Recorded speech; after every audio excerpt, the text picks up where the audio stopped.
অনুরাগের ছোঁয়া আজকের পর্বের শুরুতে আমরা দেখতে পাই পরমার এতদিনের নীরব ভালোবাসা অভ্রজিৎ সেটা সেদিন ঠিক বুঝতে পারল আর নিজের আবেগ ধরে রাখতে পারল না।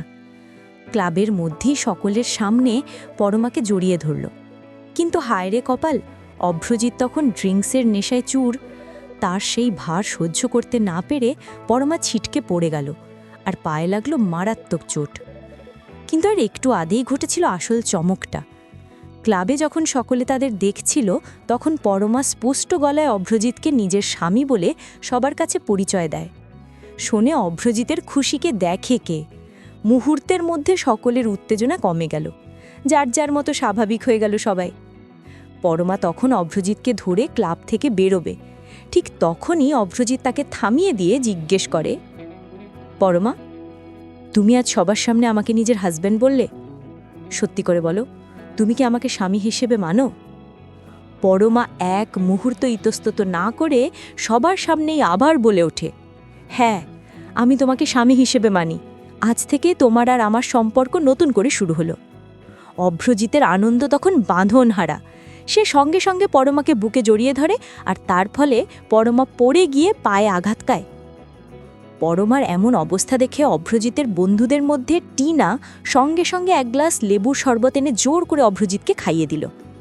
আর এই একটা শরবতেই অভ্রজিতের নেশা নিমেষে কেটে গেল।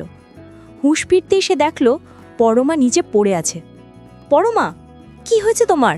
তুমি এইভাবে পড়ে গেলে কি করে? ব্যথায় কাতরাতে কাতরাতে পরমা বলে, কেন, তুমি তো আমাকে জড়িয়ে ধরে ফেলে দিলে। এই কথাটা শুনে অভ্রজিৎ তো রীতিমতো নার্ভাস হয়ে গেল। পরমা নিজে নিজে ওঠার চেষ্টা করল, কিন্তু পায়ে আঘাত লাগায় সোজা হয়ে দাঁড়াতে পারল না। নিজের ভুলের কারণে পরমার এমন কষ্ট, এটা দেখে অভ্রজিৎ দেরি করল না। সবার চোখের সামনে সেই নাইট ক্লাবে পরমাকে কোলে তুলে নিল। পরমা অবাক। সে মনে মনে ভাবে, অভ্রজিৎ আমাকে এত ভালোবাসে, আমার জন্য এত কষ্ট পাচ্ছিল, আর আমি ওকে দূরে সরিয়ে রেখেছিলাম। না, আজ থেকে সবটা আবার নতুন করে শুরু করব। পরমা বারবার নামিয়ে দিতে বললেও অভ্রজিৎ থামল না। তাকে ধমকের সুরে চুপ করিয়ে কোলে করে নিয়ে গেল গাড়ির কাছে। এইদিকে অন্য গল্প। গুন্ডারা সুদীপাকে গাড়িতে করে তাদের আস্তানায় নিয়ে গিয়ে আটকে রেখেছে। আদিত্য তার বাইক নিয়ে গাড়ির পিছু ছুটছিল, কিন্তু একসময় গাড়িটাকে আর খুঁজে পেল না। হতাশ আদিত্য বাইক থেকে নেমে শুধু চিৎকার করতে থাকে, সুদীপা, সুদীপা। ঠিক তখন রাস্তায় তার চোখে পড়ল সুদীপার হাতের ভাঙা চুড়ি।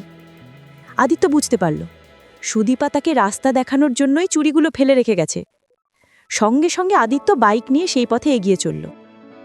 অন্যদিকে পরমাকে কোলে করে অভ্রজিৎ যখন চৌধুরী বাড়িতে পৌঁছল, অভ্রজিতের মা গায়ত্রী দেবী ভয় পেয়ে গেলেন। গায়ত্রী দেবীর কণ্ঠ উদ্বেগ। কি হয়েছে পরমা? ও বাবা, কি হয়েছে? অভ্রজিৎ জবাব না দিয়ে পরমাকে সোফায় বসালো। পরমা নিজেই উত্তর দিল। পরমার কণ্ঠ শান্ত, মা, তেমন কিছু না, পড়ে গিয়ে পাটা একটু মচকে গেছে, রেস্ট নিলেই ঠিক হয়ে যাবে। গায়ত্রী দেবী তখন অভ্রজিৎকে ধমক দিয়ে বললেন, আর এক মুহূর্ত নয়, এক্ষুনি ওকে ঘরে নিয়ে যা, আর শোন, তুই নিজে ওর দেখাশোনা করবি। অভ্রজিৎ আর কোনো কথা না বলে পরমাকে কোলে তুলে তার রুমে চলে গেল। তো বন্ধুরা, এই ছিল আজকের পর্ব।